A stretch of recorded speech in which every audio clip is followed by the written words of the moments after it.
Queridos irmãos, como prometido, estamos aqui mais uma sexta-feira, dando seguimento a estudos em série, desta vez baseado na carta do apóstolo Paulo aos Filipenses. Vou pedir licença para tirar minha máscara, já que a distância está bem razoável entre mim e os primeiros irmãos. Uma carta maravilhosa. Tudo que está na palavra de Deus é maravilhoso. Porém, esta carta é uma parte a ser estudada hoje, baseada na epístola do apóstolo Paulo, sua carta aos irmãos de Filipos, e é uma carta que é comum chamá-la de a carta ou a epístola da alegria. Muito apropriada para a época de Paulo, para a época da igreja de Filipos e para a época da igreja do século XXI. Eu vou fazer algumas citações, vou me basear totalmente na palavra de Deus, do versículo do capítulo 1, versículo 1 até o último, que é o 30. Mas também eu vou enxertar alguns pensamentos, direto e indireto, de alguns livros. Um deles é A Alegria Triunfante no Meio das Provas, do pastor Hernando Dias Lopes, da editora Agnus. Vou citar também, vou fazer menção ao livro intitulado Estudo Panorâmico da Bíblia, da irmã Henrietta Mears, da editora Vida. Inclusive, o prefaciante deste livro é o pastor de saudosa memória, Billy Graham. Também vou fazer uso do livro intitulado Focos e Desenvolvimento, Novo Testamento, do autor Carlos Cardoso Pinto, da editora Agnus. Então, nós vamos fazer uma breve revisão da introdução e das passagens que nosso irmão Gilvan citou aqui, sexta-feira passada. E isso ajuda também na captação do aprendizado, né? A memorização, às vezes, ou sempre se dá por repetição.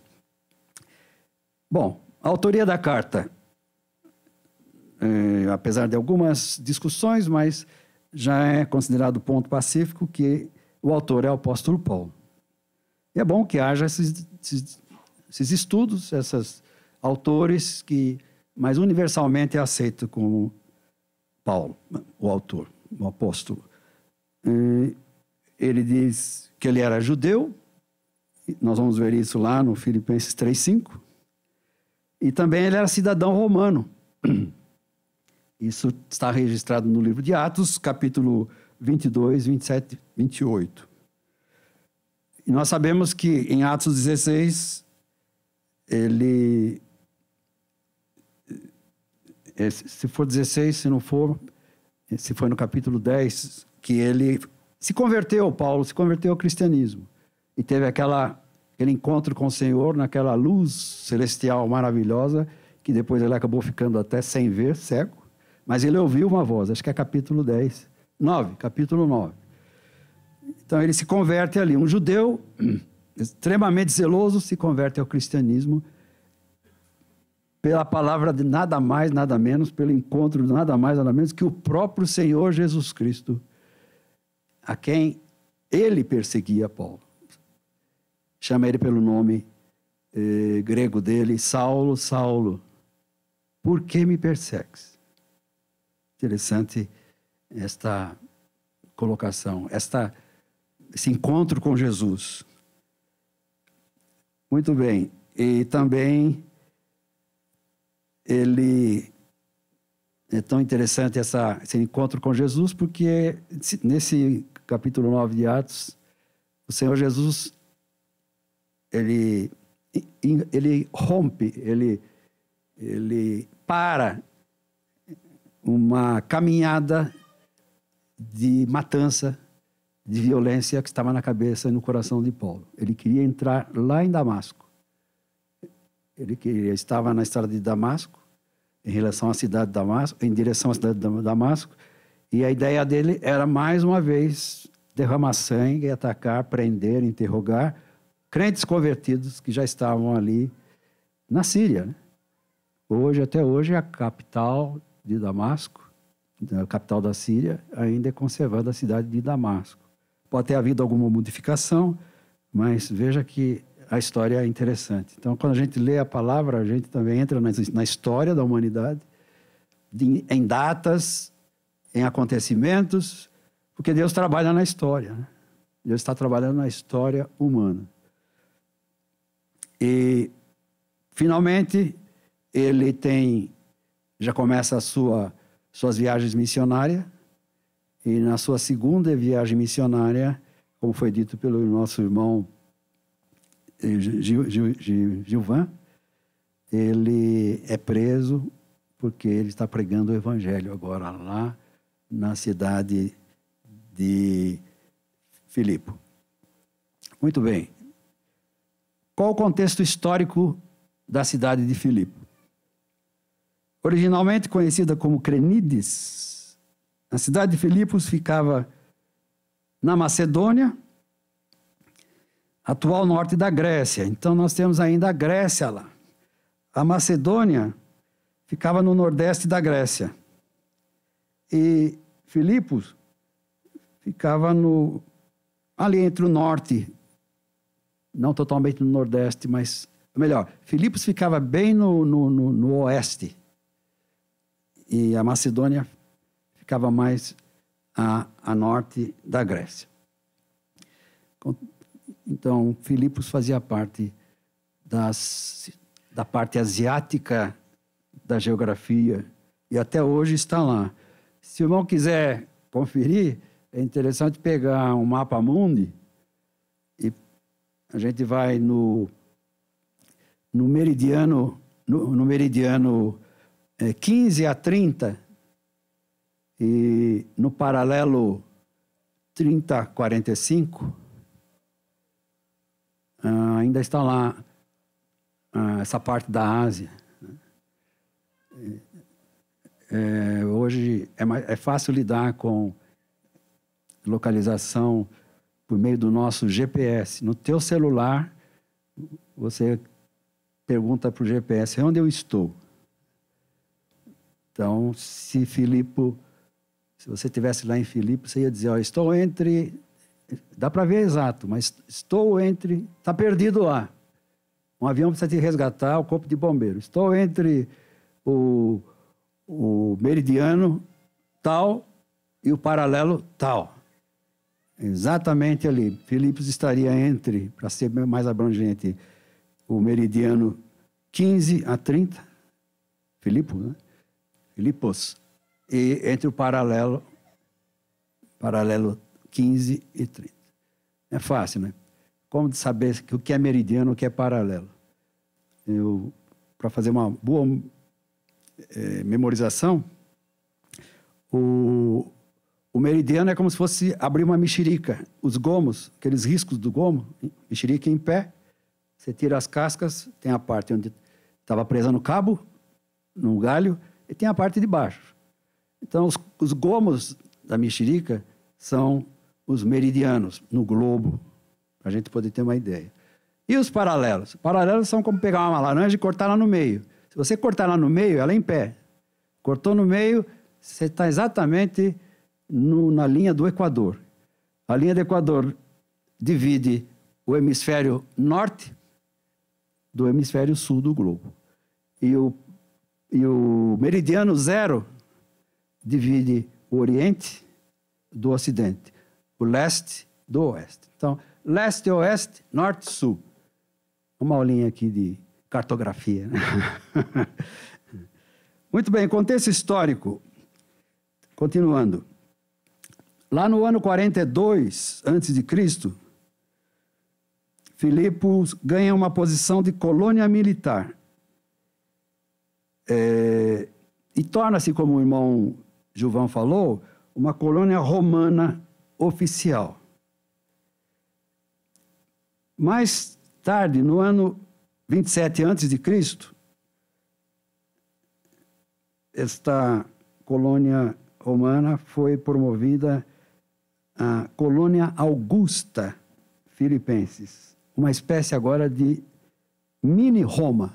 E aí está a importância, relembrando, da posição geográfica, estratégica desta cidadezinha, que eu gostaria que ela existisse, se um dia o Senhor me permitir ir lá visitar. O irmão Sérgio Paia já esteve lá nessa região das 7 igrejas da Ásia, irmão Sérgio? Não? Tá bom. Me parece que... se Deus quiser, o irmão Sérgio vai lá, quem sabe até a apresentação dele, aí ele já sabe trazer direitinho, né? É isso. Ler a Bíblia é geografia e história, né? É isso.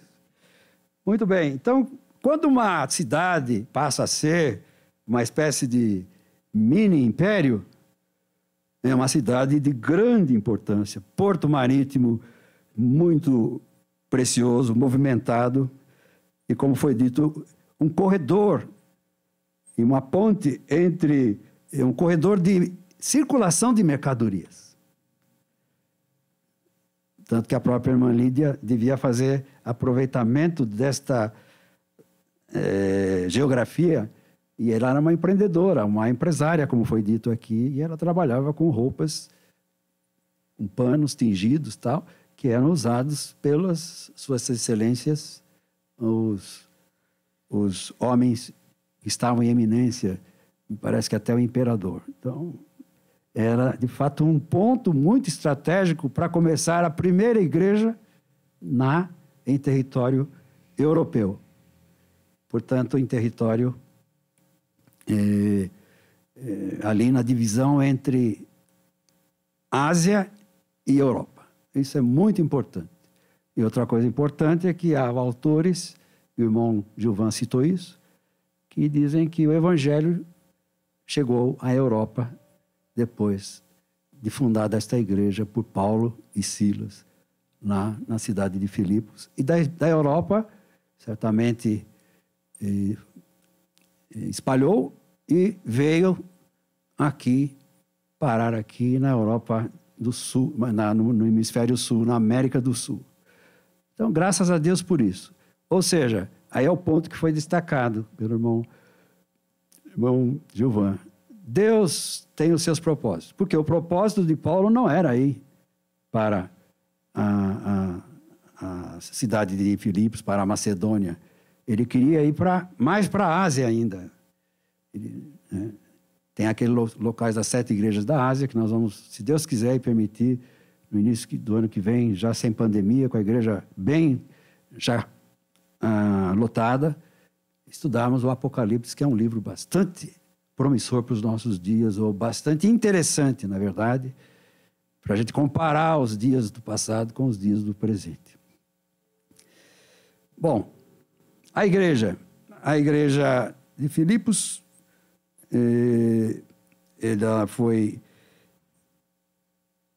já falei, uma igreja dirigida pelo Espírito Santo, a abertura da igreja dirigida pelo Espírito Santo. Quando Paulo falou, nós vamos para a Ásia, o Espírito Santo impediu.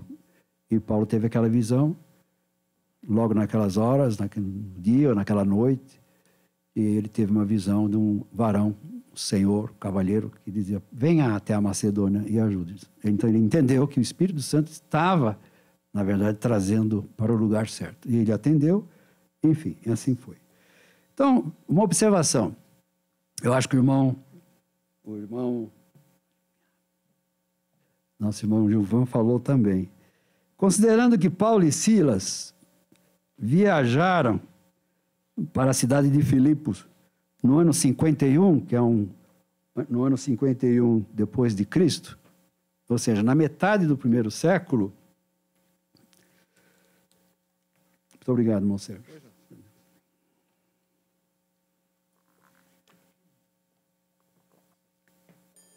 Ele levando em conta que esta carta que você tem na mão aí, que eu tenho aqui, aos Filipenses, foi escrita aí entre os anos 60, 62, digamos, vamos pôr aí 61 no meio.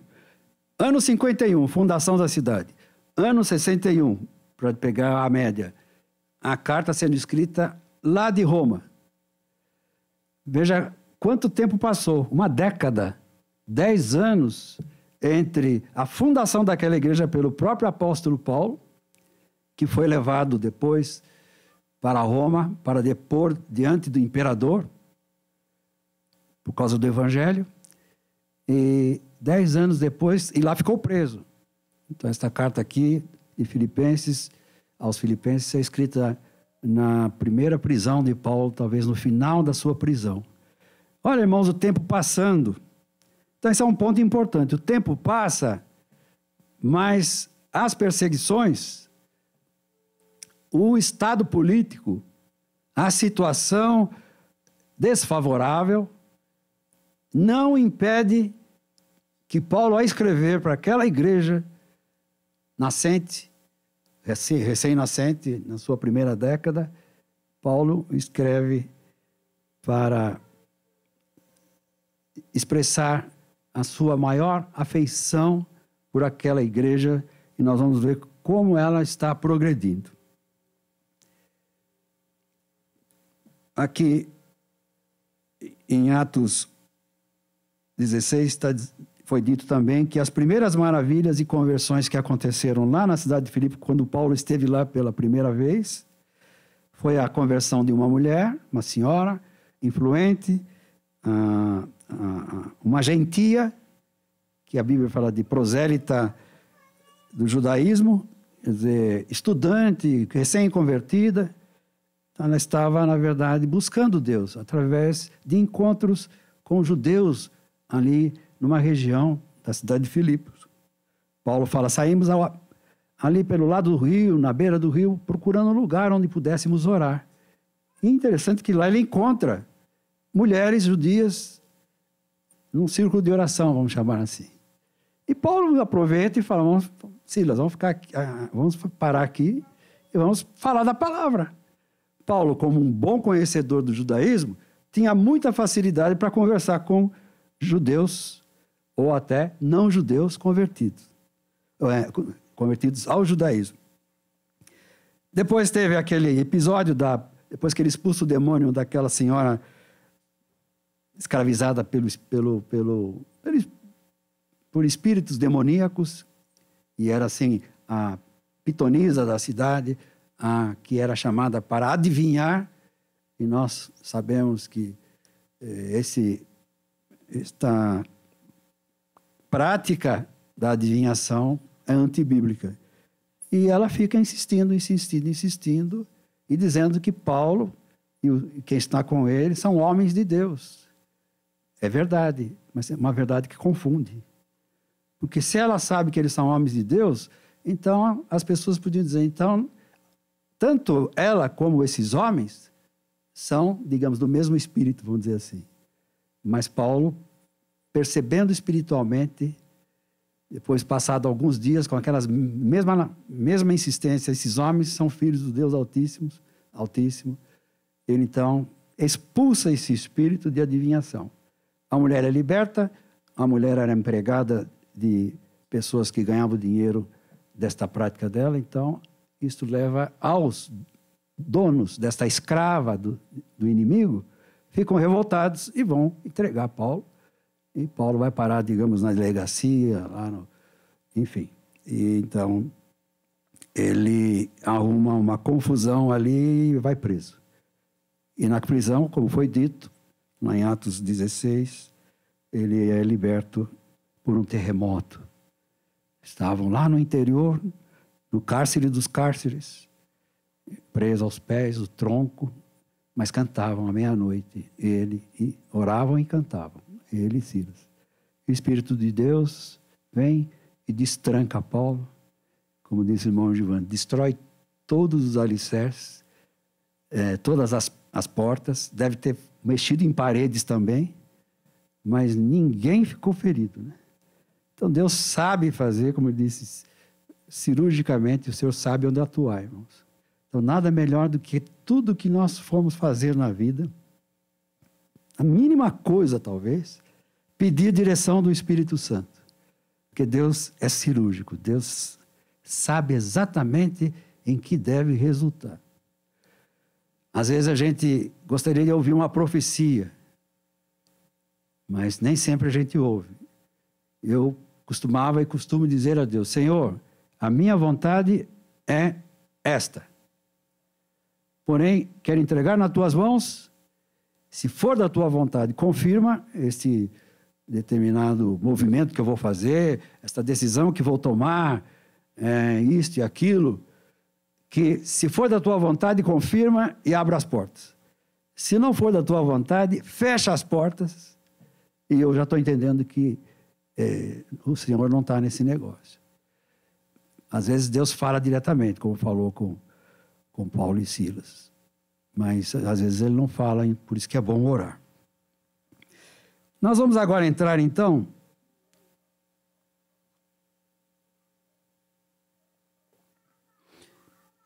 e quando a gente está na vontade de Deus, só voltando aí, a gente encontra tudo pronto.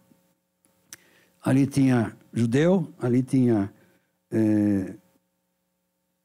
grego, ali se falava latim, ali se falava o hebraico, e ali também possivelmente se falava, eu falei o grego já, né? Grego, hebraico, e tinha mais uma língua que eu tinha pensado, talvez o latim também. O latim era das elites, obrigado, e possivelmente o árabe também.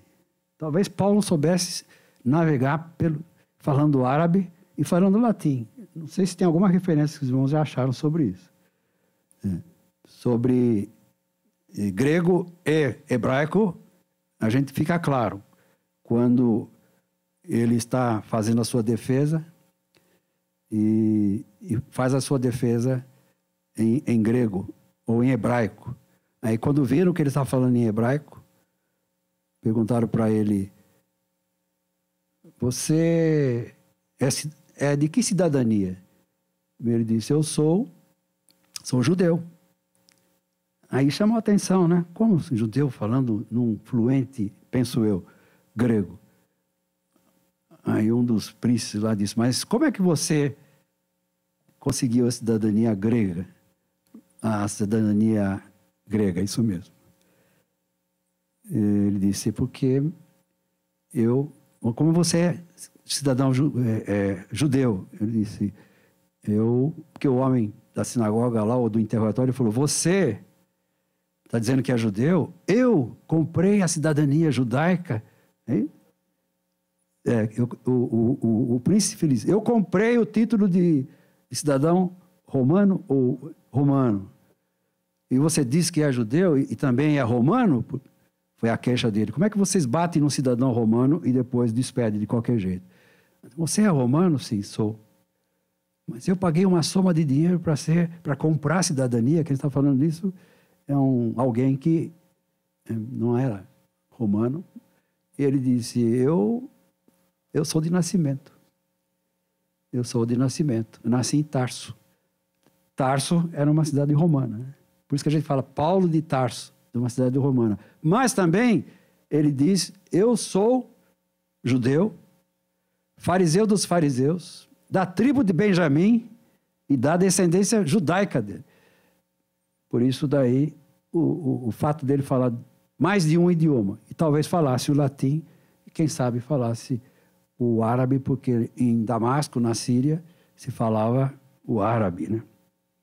Agora, dada essa rápida introdução, vamos aos destaques. Se os irmãos puderem agora acompanhar, o prefácio está aí no versículo 1 e 2.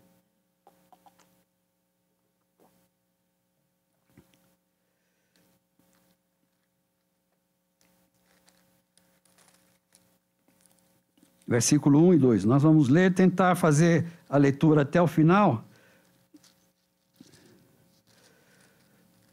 E versículo a versículo, estudarmos um pouco e penetrarmos um pouco nos segredos aqui ou nas maravilhas. Ele diz o seguinte: Paulo e Timóteo, aqui ele está em Roma, Timóteo está ajudando ele na cadeia, digamos, na prisão, servos de Jesus Cristo, a todos os santos em Cristo Jesus que estão em Filipos, com os bispos e diáconos, graça a vós e paz da parte de Deus nosso Pai e da do Senhor Jesus Cristo.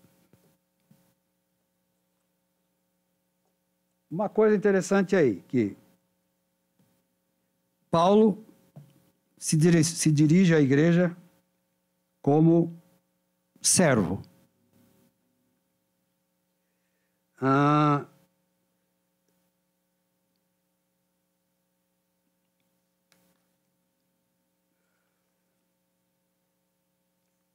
E faz menção sobre os bispos e diáconos. Bispos e diáconos. Aí ele fala no versículo 2: a graça a vós e paz da parte de Deus, nosso Pai, e da do Senhor Jesus Cristo também. Graça e paz, saudação. Então, achei interessante aqui, quando estava estudando, é que no versículo 2, graça e paz é o mesmo o que dizer na língua original, caris, e o mesmo que dizer eirene no hebraico. Caris ou eirene, graça e paz, são saudações. Assim como nós aqui falamos a paz do Senhor, os judeus falam shalom, os gregos falam graça. Ele usa a mesma metodologia de saudação para saudar a igreja de Filipe. Só que ele faz uma dobradinha. Ele usa caris, graça, e usa eirene, shalom. Então, algumas curiosidades. A ideia de graça tem por base a alegria, deleite, brilho e beleza. Então é como se eu encontrasse, nós fôssemos lá na Grécia e alguém fala caris. Ele está dizendo, seja alegre, seja brilhoso, seja belo, tenha conforto. E é o que está por trás, são palavras que trazem assim como resumo, que a vida seja encantadora para você. Agora, eirene, que já é o shalom no hebraico, nunca significa uma paz negativa. Por quê? Ela também significa, ela nunca implica a simples ausência de dificuldades. Shalom, quando um judeu saúda o outro, não está dizendo exatamente ausência de dificuldades. No Antigo Testamento, shalom combina com harmonia. Então veja, Paulo está escrevendo, tudo isso ele está pensando, e com uma mente espiritual, um modo de se dirigir, se endereçar a alguém, para abrir portas.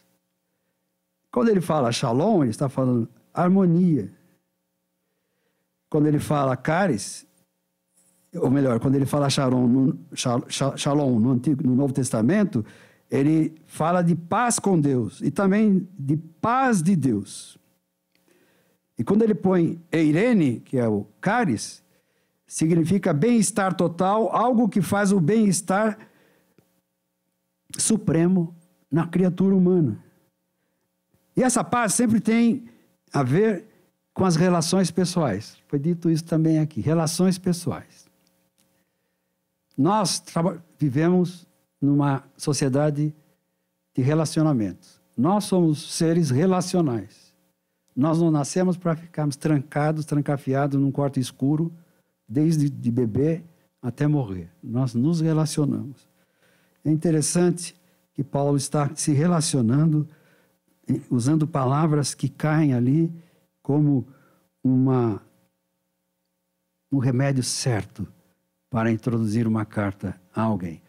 E assim é muito interessante. Eu me lembro quando eu trabalhei ali no Oriente Próximo, na cidade de Trípoli, capital da Líbia. Trípoli faz divisa com o Egito. Ali se fala árabe. Eu nunca tinha estudado árabe. Aprendi algumas coisas durante o tempo que vivi lá, uns 4, 5 meses. E eu percebi que todas as vezes que alguém me encontrava, ou alguém era apresentado para mim, ele falava, essa criatura, essa pessoa falava em árabe, salam aleikum. Salam vem muito parecido com shalom, é paz. Então, salam aleikum, que a paz esteja contigo. Então, eu aprendi que eu tinha que responder, wa aleikum assalam, que a paz esteja contigo também. Então, isso, quando alguém estava introduzindo alguém para a gente, era fácil. Mas eu também usava isso para abrir portas. Quando eu queria perguntar alguma coisa para alguém, nunca tinha pedido licença e saudava. Você nem precisa pedir licença, já entra dizendo salam aleikum. Então, a pessoa recebe, paz esteja contigo. Aí ele responde, que esteja contigo também. Aqui, mais ou menos, nessa introdução, Paulo está usando esta sabedoria do Espírito Santo para poder abrir, para introduzir uma carta. O que mais? Aqui, queria dizer, graça e paz, no versículo 2, da parte de Deus, nosso Pai, e da parte do Senhor Jesus Cristo.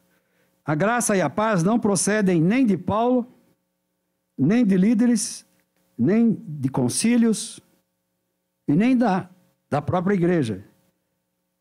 A paz que ele está fazendo uso aqui, a graça e a paz, procedem de Deus e de Jesus Cristo. Por quê? Porque Cristo é o autor e consumador da nossa fé, fundador e salvador da igreja. Interessante que ele usa esta palavra, porque ele sabe que a paz de Deus, que excede todo o entendimento, vos guardará em todas as circunstâncias da vida. Quando a gente dá a paz do Senhor, a gente poderia lembrar disso, né? Que nós estamos falando de algo que não vem do pastor, do sacerdote, da igreja, do bispo. É a paz que vem de Deus, paz de Cristo. Versículo 3 fala, dou graças a meu Deus por todas as vezes que me lembro de vós. Graças a Deus, ao lembrar de vocês. Eu tenho gratidão de lembrar de vocês. Como é bom a gente lembrar de alguém e ter gratidão, e ter comunhão. Ainda que tivesse passado 10 anos para os primeiros crentes. Também, no versículo 4, ele diz, fazendo sempre com alegria oração por vós em todas as minhas súplicas. Então, ele ora continuamente pelos irmãos filipenses, e com alegria. Com alegria. No versículo 7, e depois se a gente seguir o 6, tendo por certo isto mesmo, que aquele que em vós começou a boa obra, aperfeiçoará até o dia de Cristo. O caminho de Deus, a prosperidade espiritual é sempre positiva. Nunca dá marcha ré. Deve sempre ir avante. Sempre que o Senhor vai nos aperfeiçoando até o dia da nossa partida, ou até o dia do arrebatamento. 7. Como tenho por justo sentir isto de vós todos, porque vos tenho em meu coração, pois todos vós fostes participantes da minha graça, tanto nas minhas prisões, como na minha defesa e confirmação do Evangelho. Aí ele reconhece a ajuda e o apoio dos crentes. Então ele tem um coração de reconhecimento. Desde quando começou, lá atrás, quando eu conheci vocês, a meia dúzia de irmãos, por assim dizer, e até hoje, aqui em Roma, eu sou correspondido. Possivelmente Paulo está lembrando do passado dele, das prisões, das torturas, das defesas diante das autoridades, Mas aqui, acima de tudo, ele enfatiza a atitude daqueles irmãos crentes no que diz respeito à constância e aperfeiçoamento na vida espiritual até a volta de Cristo. A pergunta é, eu estou mais perto do Senhor hoje do que quando recebi e entendi o Evangelho lá atrás, no meu caso? Ou eu estou mais fraco do que já estive forte?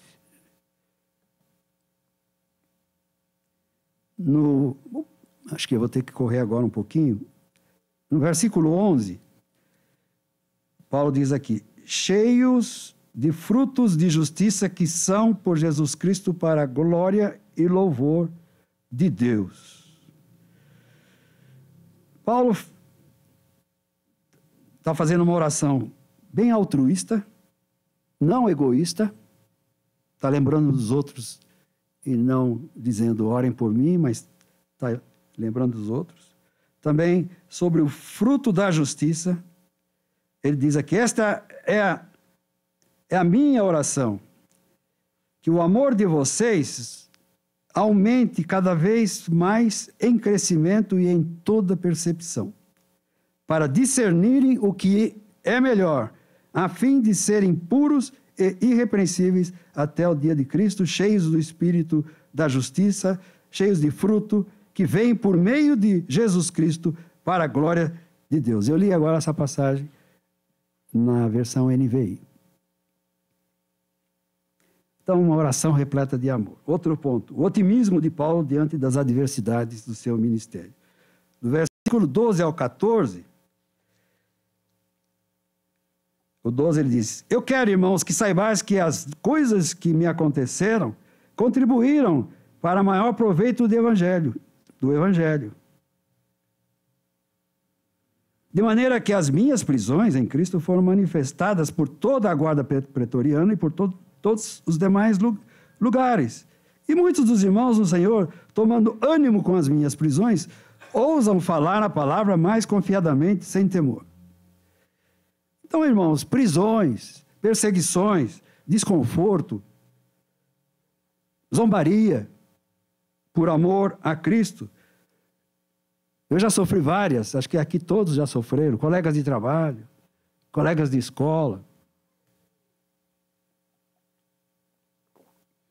Você fala numa universidade que você é servo de Jesus Cristo, até mesmo em universidade dita confessional, sempre sai um gracejo. Geralmente sai uma zombaria. No trabalho, nos colegas, nos encontros. Você é crente. É um desconforto que gera na gente às vezes. Você se vê, você sabe ler o que está saindo dos lábios daquela pessoa. Está te diminuindo. Está te desconsiderando. Um rapaz falou numa escola que eu estudava, você é uma pessoa tão esclarecida, tão inteligente. Você frequenta o ambiente dos crentes.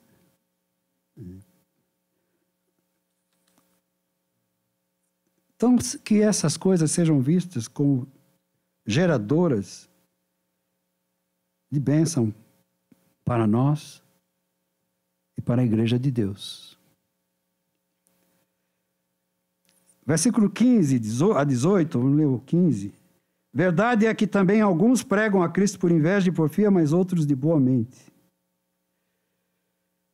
16. Uns por amor, sabendo que fui posto para a defesa do Evangelho. Mas outros, na verdade, anunciam a Cristo por contenção, brigas, confusões, não puramente, julgando acrescentar aflição às minhas prisões. Mas que importa, versículo 18?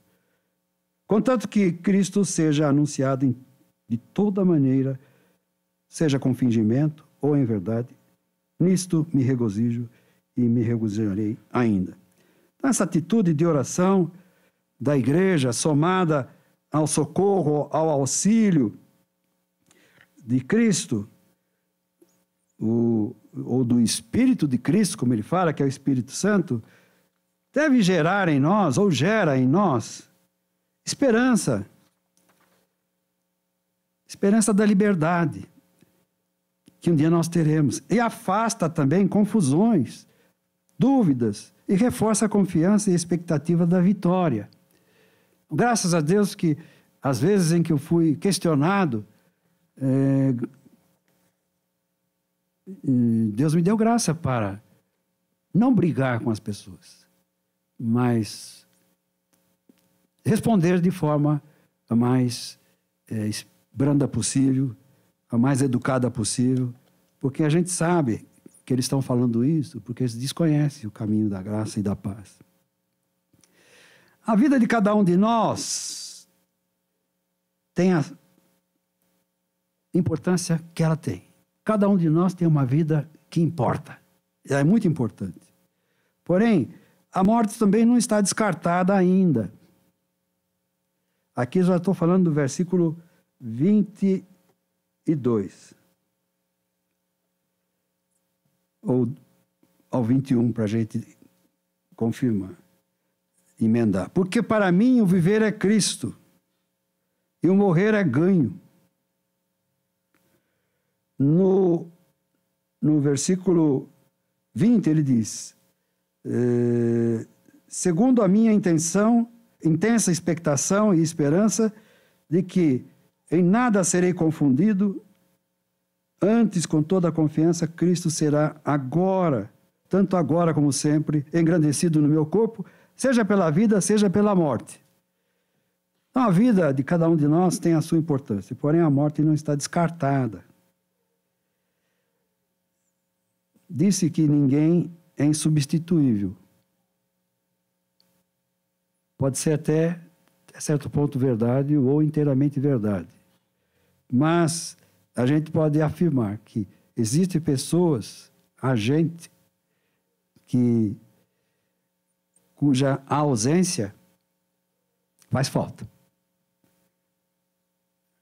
A morte, embora seja algo que Paulo encarasse com naturalidade, nós também devemos encarar, porque o crente morre em Cristo, mas a morte a gente sempre deixa ela para a última conversa. Aliás, é tida como o último inimigo que vai ser vencido.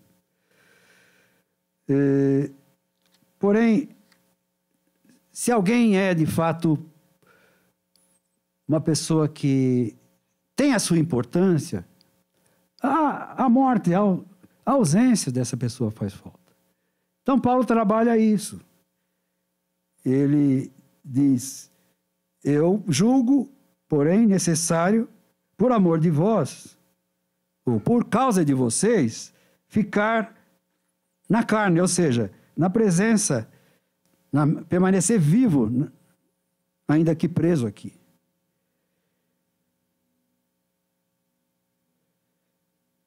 E hoje parece ter havido uma certa inversão sobre perseguições. Paulo está preso e condenado à morte por causa de perseguições, por pregar a palavra. Nenhum de nós aqui chegamos a ficar presos, ou nunca fomos levados, nunca ninguém fez um BO porque a gente falou que é crente, que honra o Senhor Jesus Cristo. Mas nós temos aquelas tristezas de desprezos, etc.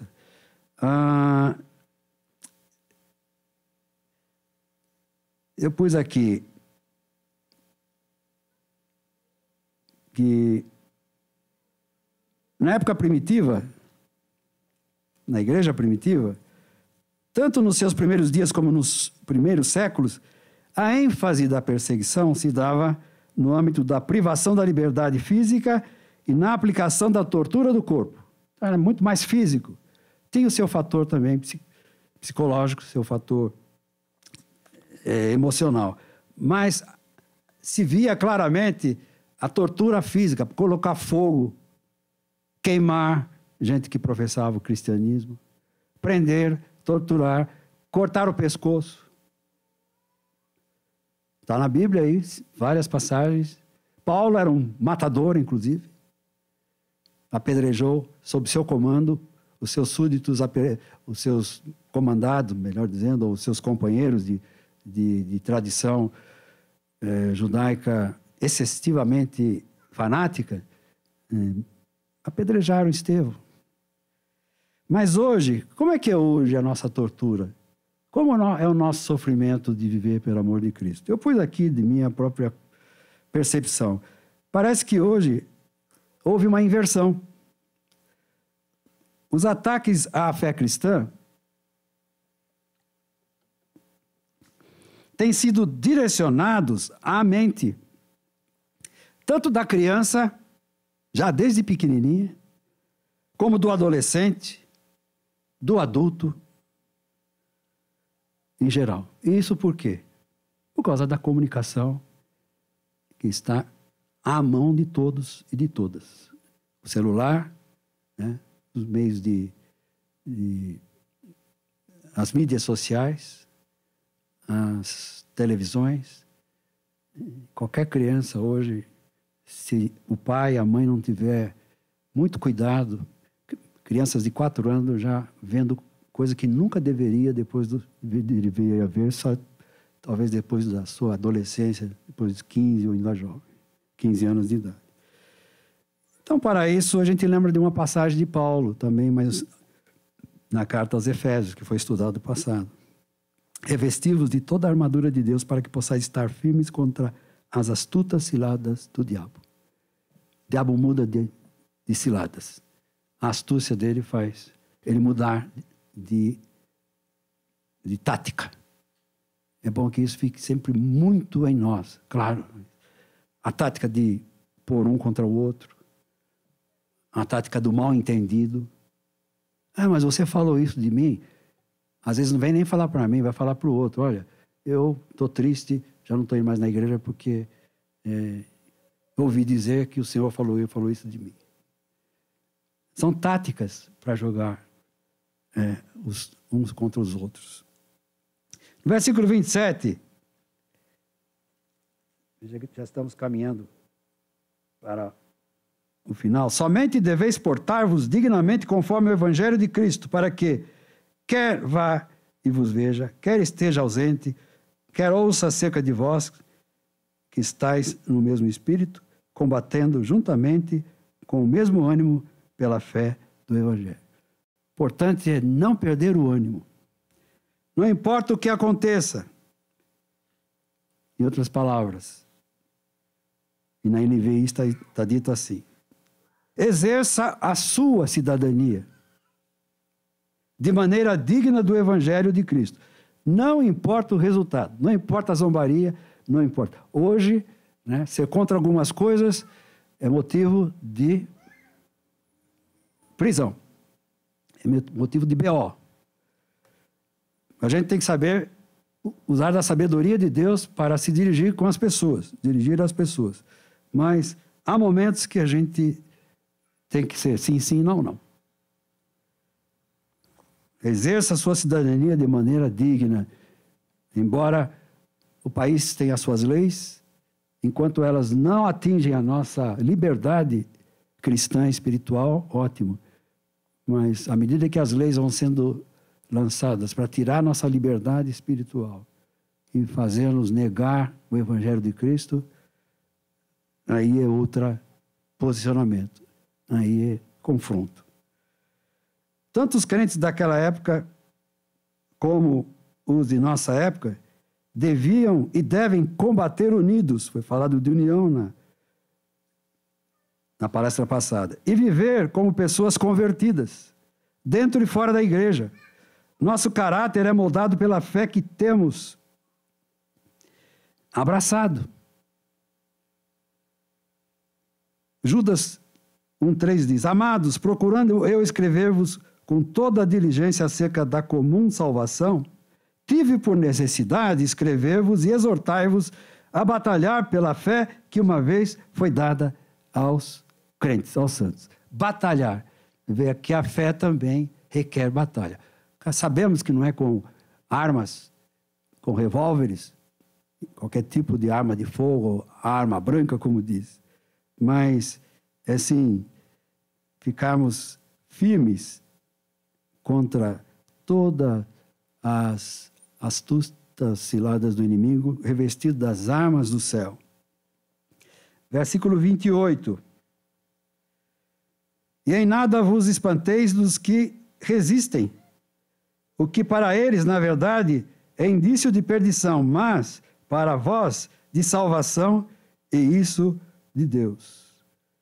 Pegando a tradução um pouco mais clara da NVI, diz: sem de forma alguma deixar-vos intimidar, ou deixar-se intimidar por aqueles que se opõem a vocês. Então, às vezes, essa exposição, essa zombaria, ou ousadia, desafios contra a palavra de Deus, a gente não deve se intimidar. A gente deve se posicionar com toda... como diz lá, se alguém perguntar a razão da esperança que é em vós, vocês devem responder com mansidão, e acho que temperança, né? Com toda a mansidão, mas não se intimidando. Não concordando com o ímpio só para ficar bem com ele. Sem de forma alguma deixar-se intimidar por aqueles que se opõem a vocês. Para eles, isso é sinal de destruição, mas para vocês, de salvação. E isso da parte de Deus. Ou seja, toda vez que alguém se opõe contra a palavra de Deus, isso vai ser lembrado um dia por aquela pessoa. Isso resultará, isso será, ou seja, já começa a ser esse nosso posicionamento um sinal de que se aquele irmão, se aquela irmã, se aquele jovem, aquela jovem estiver certa, e eu vou ser destruído. Mas para nós é salvação da parte de Deus. Finalmente, os versículos 29 e 30 diz assim: porque a vós vos foi concedido em relação a Cristo não somente crer nele, como também padecer por ele, tendo o mesmo combate que já em mim tendes visto, e agora ouvis estar em mim. Outra tradução diz: pois a vocês foi dado o privilégio, olha que palavra importantíssima, aos servos de Deus, aos convertidos, aos crentes, aos que aceitaram Jesus, aos que estão caminhando neste mundo de tanta oposição maligna, pois a vocês foi dado o privilégio de não apenas crer em Cristo, mas também de sofrer por Ele. Os irmãos gostam de sofrer por amor a Cristo? Eu gosto de sofrer por amor a Cristo? Como humano, eu respondo não. Mas, como crente, se for preciso, eu tenho que ver isso como um privilégio. Privilégio.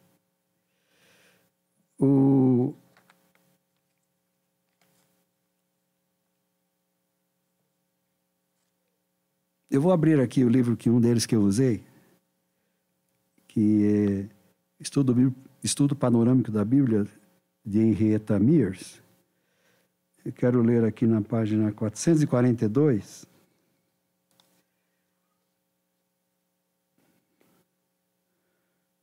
Alguns pedacinhos de parágrafo.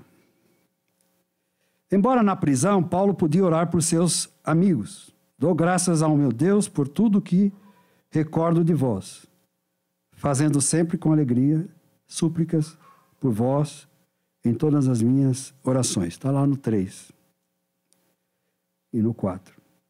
Aí vem um comentário. Paulo vivia uma vida a fim de interceder pelos outros. Assim deve todo professor de escola dominical, todo crente, todo pai, toda mãe, todos os irmãos, o irmão ou irmã, lembrar-se incessantemente dos outros em suas orações.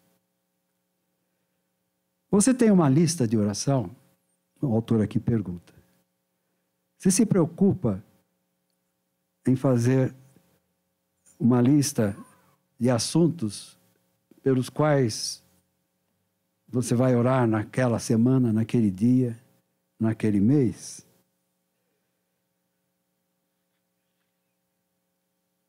Você fala com o Senhor sobre os seus amigos,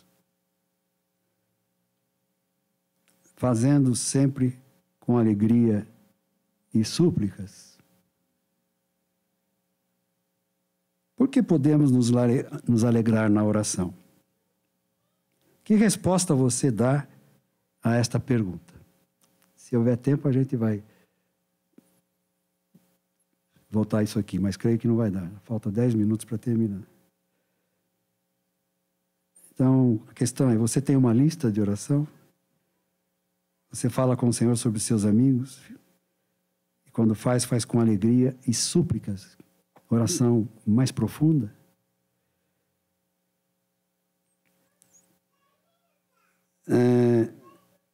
Apesar de preso por correntes a um soldado, o povo vinha ouvir Paulo pregar, como nosso irmão Gilvan disse. Os guardas romanos estavam tão interessados no evangelho que falavam de Paulo por toda parte. Essa atitude deu coragem a outros para pregar sem receio também. Então, o não receio meu de pregar ao outro que está querendo me deixar receoso, leva à conversão desse outro, que leva à conversão do outro, da outra, e isso vai fazendo com que haja progresso.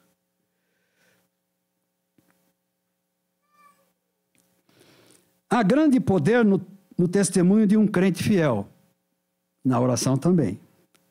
Você pode ter amigos indiferentes, até zombadores, eu acrescento aqui, como no meu caso que eu citei, e no seu também, mas você poderá ganhá-los pela atitude da sua própria vida. É o quinto evangelho. Eu li um dia desses, um desses livros aí sobre o evangelho, o quinto evangelho, né? Um dia um irmão veio aqui, um pastor, e falou do quinto evangelho. Qual é o quinto evangelho? Só tem 4. O quinto evangelho é aquele evangelho pregado sem palavras. É a tua vida. Tua vida, o teu comportamento. Teu comportamento faz com que pessoas façam comentários. O que será que tem nesse homem aí, nessa moça aí? É diferente. Tem algo diferente aí. Então, de qualquer maneira, ser um servo de Deus, fala alto. Agora aqui. Então, você pode ter amigos indiferentes, mas poderá ganhá-los por sua vida. Seu obstáculo pode tornar-se seu púlpito. Tudo isso pela oração e pelas súplicas. O crente que trabalha para Cristo, quando tudo está contra ele, esse servo de Deus serve de estímulo a outros, crentes e não crentes. Porque no versículo 21 desse capítulo 1 diz: porquanto para mim o viver é Cristo. Aí o autor aqui diz: você pode dizer isso? Que a tua vida é um viver para Cristo? E esta é a tua marca registrada? Este é o teu lema de cada dia? Viver para Cristo? O seu alvo e propósito é glorificar a Cristo? Aí ela faz uma reflexão aqui. Quais são as ambições dos homens deste mundo? Você pode fazer um teste, né? Perguntar para você mesmo, perguntar para um companheiro de trabalho, uma companheira de trabalho, um vizinho, uma vizinha, ou alguém que você sentou do teu lado lá e puxou conversa, tal, enfim. Quais são as ambições tuas neste mundo? Aí ela diz o seguinte: se você perguntar para um homem de negócio, ele vai dizer: para mim o viver é dinheiro. Lucro, cash. Dinheiro. Ganho, mas ganho material. Se você perguntar a um intelectual, ele pode responder: para mim o viver é saber, é conhecimento. E daí vira um arrogante, né? a ponto de dizer, você não sabe nada, eu sei tudo.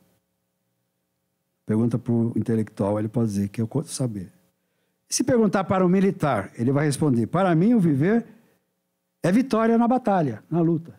Né? Os militares, quando saem para as ruas, para a guerra, o alvo dele é ter a vitória. E vitória é derrotar o inimigo. Se você perguntar para um jovem, ele vai dizer, para mim, o viver é prazer. Aqui ele está generalizando, não está dizendo o jovem da igreja, mas está generalizando que o jovem, na sua força, na sua tenra idade, nas suas descobertas, ele vai dizer, eu quero me divertir na vida. Meu assunto é prazer. Se perguntar para um político, um homem público, ele irá responder, para mim o viver é fama. Quanto mais eu for conhecido, mais fama eu tenho, mais possibilidade eu tenho de sair de vereador para prefeito, de prefeito para isso, para deputado, de deputado estadual para federal, depois senador e presidente da República e ministro e outras coisas mais. Fama. Poderíamos continuar a ouvir as vozes do mundo. Você pode fazer várias perguntas aí, você vai ouvir. Porém, uma que se pode ouvir acima de todas é: Paulo, quais são as ambições que você tem na sua vida? Então ele responderia: para mim o viver não é fortuna, não é saber, nem vitória, isso do ponto de vista terreno, nem prazer, ponto de vista terreno, nem fama, mas Cristo. Cristo antes de tudo e depois de tudo. Cristo sempre. Achei interessante esta colocação aqui, que você faz essa retrospectiva de toda a vida do apóstolo Paulo, e ele diz, porque aquilo que eu tinha por precioso, eu deixei tudo. Quer dizer, em outras palavras, abdiquei, abri mão da minha vida que eu tinha, da minha posição que eu tinha, da admiração que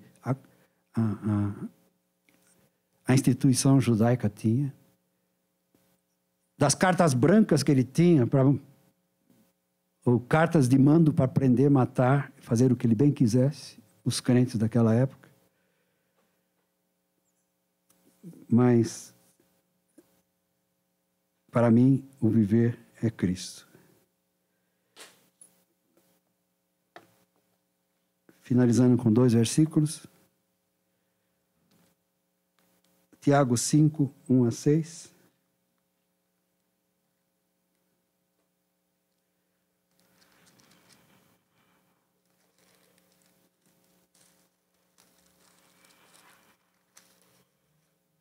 Tiago 5, de 1 a 6. Eis, pois, agora vós ricos, chorai e pranteai. Tiago 5. Chorai e pranteai pelas vossas misérias, que sobre vós hão de vir. As vossas riquezas estão apodrecidas, e as vossas vestes estão comidas de traça. O vosso ouro e a vossa prata se enferrujam, ou se enferrujaram, e a sua ferrugem dará testemunho contra vós e comerá como fogo a vossa carne. Entesourastes para os últimos dias. Eis que o salário dos trabalhadores que ceifaram as vossas terras e que por vós foi diminuído, clama. E os clamores do que ceifaram entraram nos ouvidos do Senhor. Deliciosamente viveste sobre a terra, e vos deleitastes, e cevaste o vosso coração, como num dia de matança. Condenastes e matastes o justo. Ele não vos resistiu. E eu acho que eu já citei um pedaço da 1 Timóteo, capítulo 6.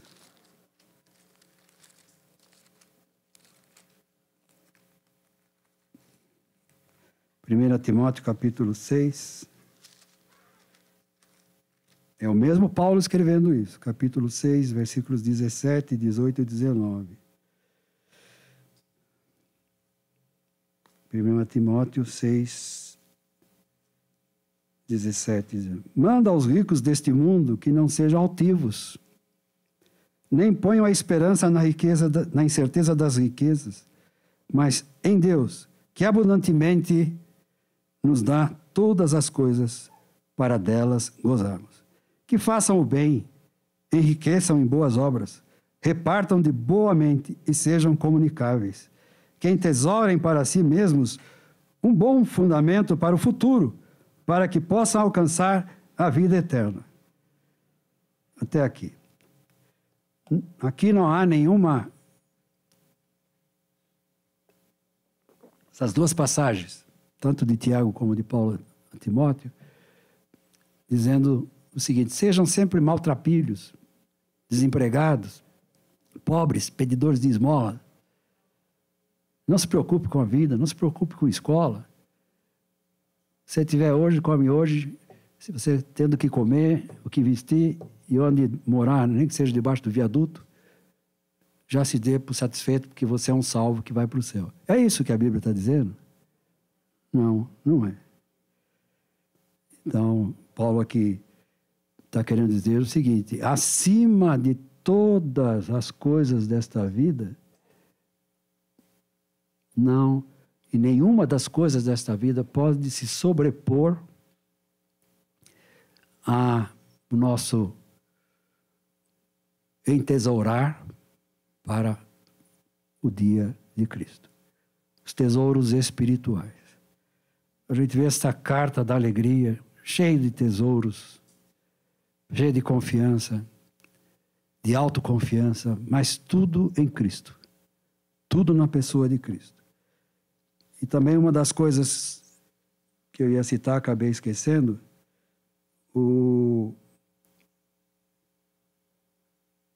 tem aí um comentário, quando Paulo fala servo de Jesus Cristo, né? Graça e paz aos bispos e diáconos.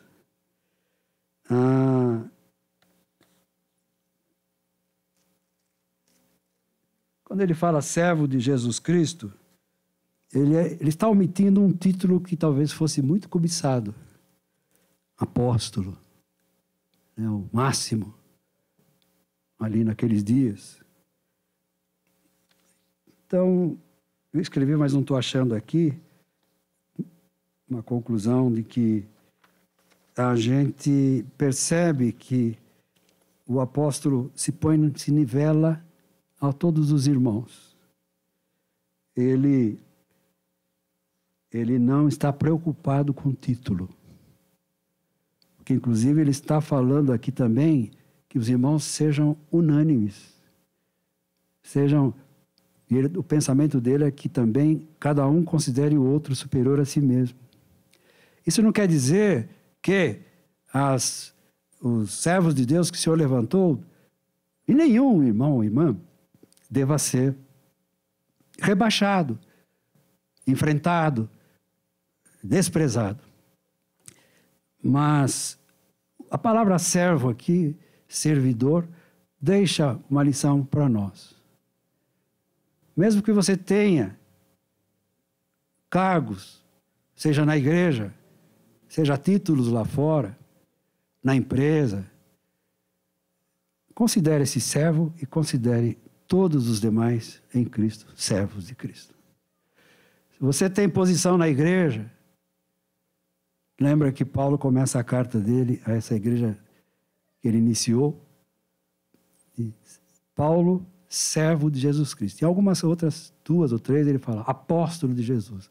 Mas nessa daqui ele está tão igualado com os crentes que ele se põe como, não só como irmão, mas como escravo de Jesus Cristo para a igreja de Filipos.